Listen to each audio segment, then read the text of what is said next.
Hoover High School AP Chemistry. This is Lesson 13, Empirical Formulae.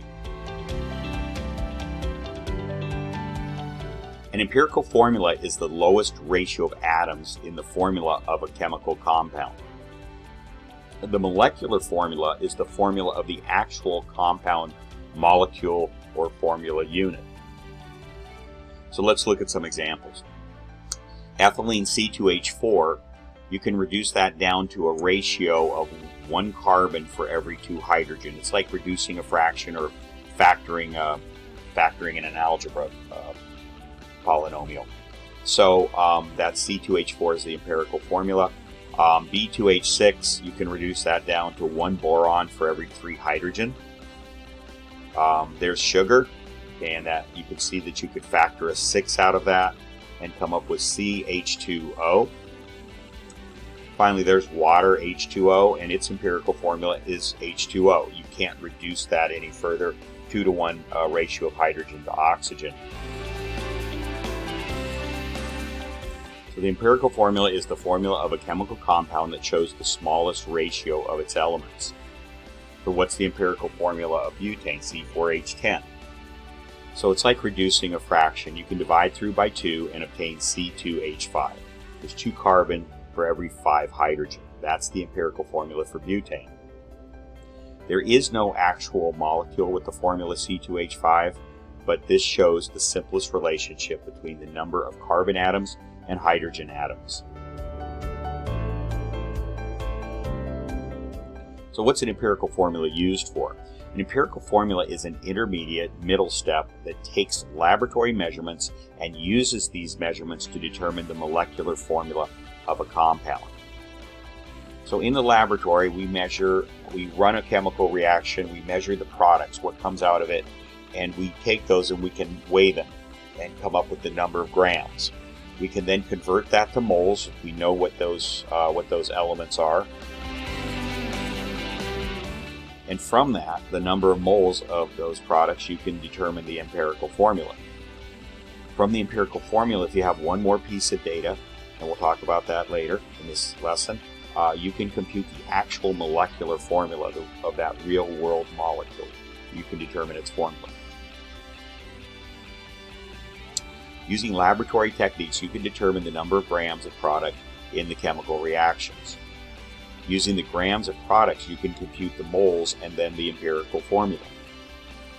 So a decomposition reaction is one in which the compound is broken into its elements. There are 5 major types of reactions, and we'll talk about those at a later time. But decomposition means you break apart. So here you have silver oxide, you break it into silver and into oxygen. You can then measure the mass of how much silver you have and how much oxygen you have. By measuring the mass in grams of silver and oxygen produced, then converting to moles, you can determine the empirical formula. So let's go ahead and take an example here. Let's say the decomposition reaction of silver oxide produces 1.651 grams of silver and 0.1225 grams of oxygen. So what is the empirical formula of the AgO compound that was decomposed? Well, the first thing is we have no number of grams of silver and of oxygen. We know the substances, we know the number of grams. Therefore, we can use a simple molar mass conversion. And you take the molar mass of silver, you get that straight off the periodic table. And you go ahead and make that calculation. 1.651 grams of silver will give you 0.0153 moles of silver. And 0.1225 grams of oxygen is the equivalent of 0.0077 moles of oxygen.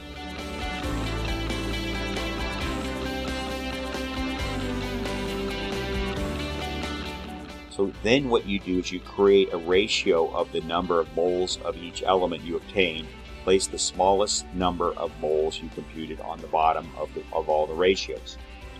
So we go ahead and do that.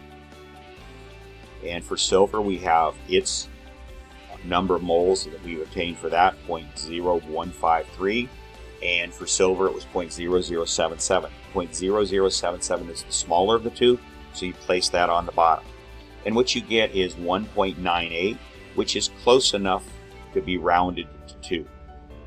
For oxygen, you have its number of moles over itself. So the ratio for the smallest number of moles, the element with the smallest number of moles, is always going to be 1. You're going to put, in this case, 0.0077 over 0.0077. So you have 2 silver for every 1 oxygen. Now, this next step you don't need to do in this problem.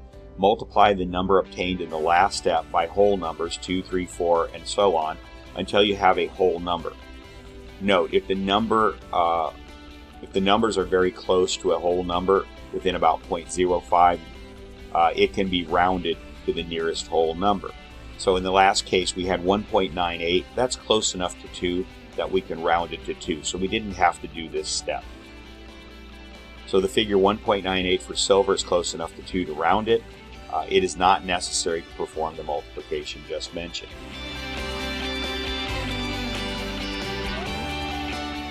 So there we have 2 for silver. We have 1 for oxygen.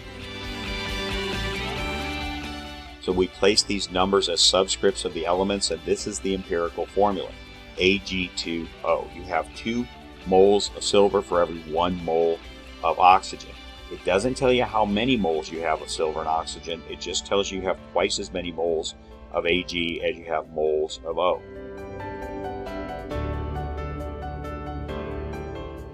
Alright, so we'll take another example. A decomposition reaction produces 1.443 grams of selenium and 6.472 grams of bromine.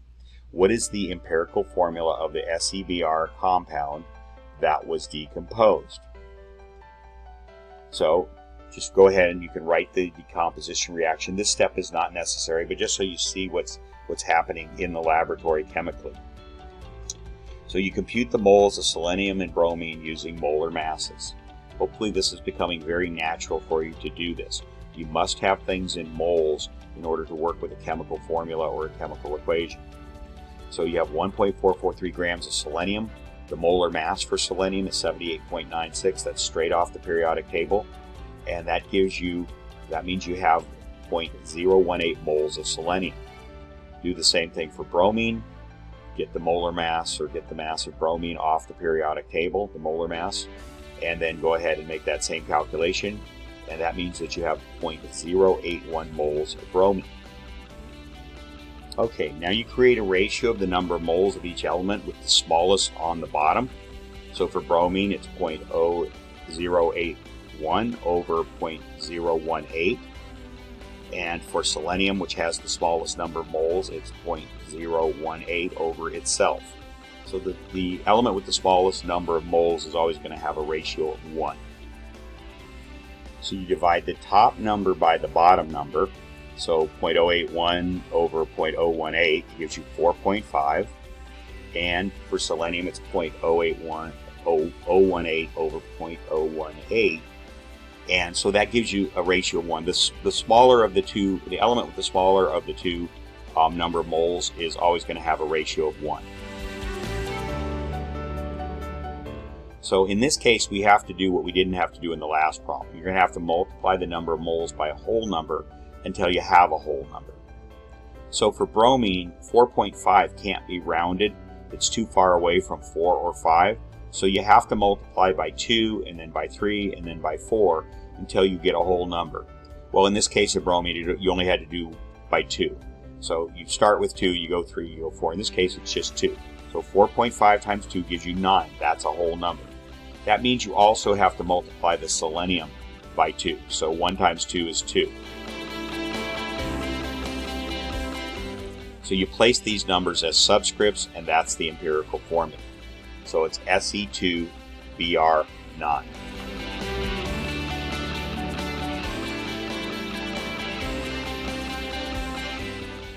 Okay, now we're going to do some with actual full formulas here. A hydrocarbon is a compound made of carbon and hydrogen. A combustion reaction burns a hydrocarbon with oxygen and produces carbon dioxide and water. And it has the general formula: some hydrocarbons, CH, and there's many hydrocarbons, plus oxygen, and then you have to light a match to that to get it started, will produce carbon dioxide and water. So in this the question here is, what is that hydrocarbon? What is the X and what is the Y? What are those subscripts for that particular hydrocarbon? Alright, so we're going to start with a specific example. Combustion of an unknown hydrocarbon produces 5.72 grams of CO2 and 1.17 grams of H2O. So determine the empirical formula of that CH hydrocarbon compound. So always get started by converting grams to moles. Grams mean nothing to a chemical equation, so you have to make that conversion. So 1 mole of CO2 is 44.01 grams. You get that off the periodic table. And 1 mole of water is 18.02 grams. So what we end up with is, we go ahead and do that molar mass conversion, and 5.72 grams of CO2 at 44.01 grams per mole will give you 0.13 mole of CO2. So we have 0.13 mole of CO2. Do the same thing for the 1.17 grams of water using the molar mass of water, and you get 0.065 moles of H2. Now those are numbers that we can apply to the chemical formula above. So let's see how this flows. Let's just understand conceptually what's going on here. For carbon dioxide, if you know the formula of carbon dioxide is CO2. So for every carbon dioxide molecule, you need 1 atom of carbon. Or for every mole of carbon dioxide molecules, you need a mole of carbon atoms. It's a 1-to-1 relationship. So there's 1 mole of carbon for every 1 mole of carbon dioxide. However many moles of carbon you have in the carbon dioxide, and you'll know that at the end of the chemical reaction, you had to start with that same number of moles over on the left for the hydrocarbon compound. So all of the carbon in the CO2 molecule must have come from this hydrocarbon, this CH.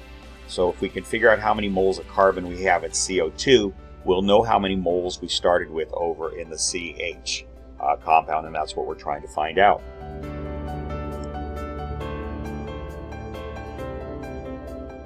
Okay, so we started off with 5.72 grams of CO2, and we did the molar mass conversion, 44.01 grams of CO2, to give us the number of moles.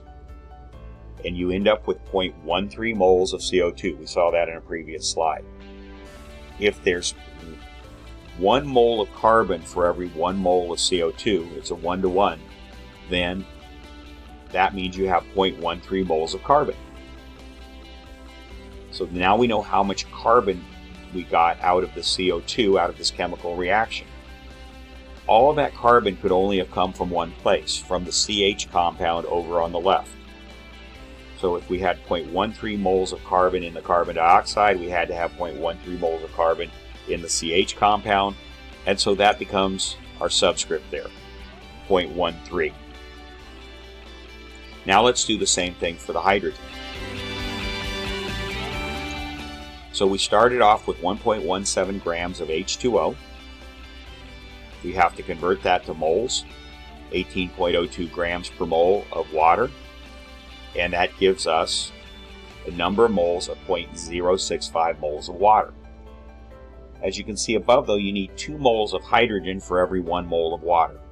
If you want to make a mole of bicycles, you need 2 moles of bicycle wheels. You need twice as many hydrogens as you have water molecules.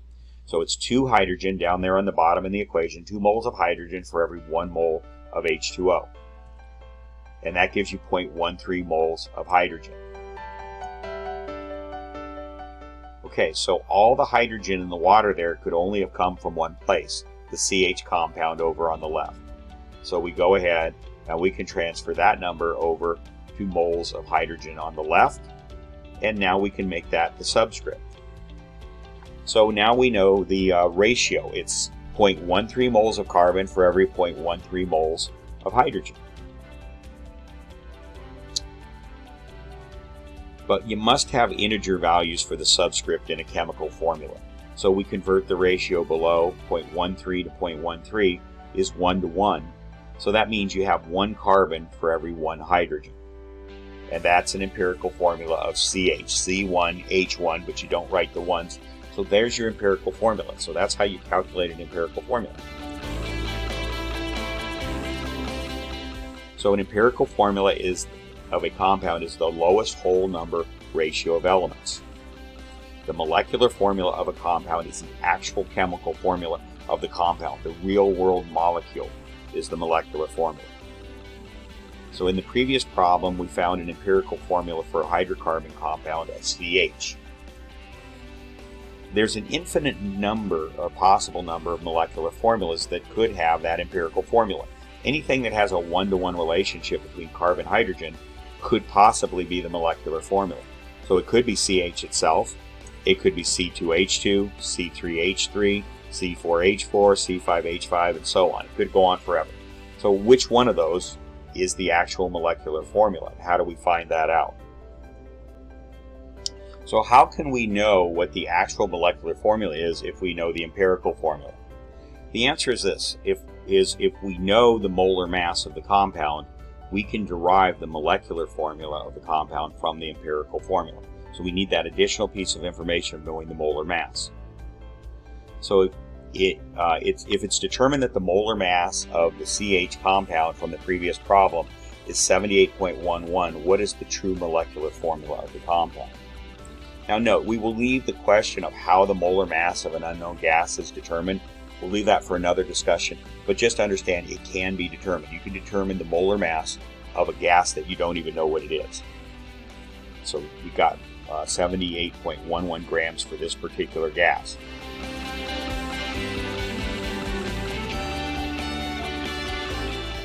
So what you do is you take a ratio of the molar mass over the empirical formula molar mass, and that gives you a factor. A factor is simply a number without any units of measure that you use to multiply something by. So let's go ahead and set that up. We determined that the molar mass experimentally was 78.11 grams, and then you calculate using your periodic table the molar mass of that empirical formula CH. So it's one carbon and one hydrogen. So the carbon is 12.01, the hydrogen is 1.01, both of those off the periodic table, and that adds up to 13.02 grams for CH. So that's called the empirical formula molar mass. So multiply the subscripts of the empirical formula, which is 1 for carbon and 1 for hydrogen, by the factor n. So there's the formula, so now we plug in the numbers. The molar mass is 78.11, and the empirical molar mass is 13.02, and that gives you approximately 6. Close enough you can round it to 6. So that means you take the empirical formula C1H1, multiply those subscripts by 6, and you get C6H6. And that's the actual molecular formula. That's the molecular formula of the actual real-world molecule, which, by the way, is called butane. Okay, so we're going to go ahead and go through our procedure to figure out how much carbon we have in the hydrocarbon on the left. So we started off with 33.01 grams of carbon dioxide. We need to convert to moles, to number of carbon dioxide molecules. That's all a chemical equation understands. So we go ahead and multiply by the molar mass, 1 mole of CO2 for every 44.01 grams of CO2, and that gives us 0.75 moles of carbon dioxide. Then we observe our relationship that there's 1 mole of carbon for every 1 mole of CO2. So what you then do is multiply that, and you get 0.75 moles of CO2, excuse me, of C, 0.75 moles of carbon. All of that carbon had to come from that hydrocarbon compound over on the left. So we go ahead and we transfer the 0.75 moles of carbon over to the left, and that becomes our first subscript, and it's 0.75. Now we do the same thing for hydrogen. We have 13.51 grams. We need to convert that to moles using the molar mass for water, 18.02 grams per mole, and that gives us 0.75 moles of water. Now we observe that there's 2 moles of hydrogen for every 1 mole of water. 2 bicycle wheels for every 1 bicycle. So you need twice as many moles of hydrogen. So it's 2 moles of hydrogen for every 1 mole of water. And that gives you 1.5 moles of hydrogen. That should be mole. Okay, and all of that hydrogen had to come from the hydrocarbon over on the left. So we go ahead and we transfer that number over there, and we bring this up, and that gives us 1.5 moles of hydrogen.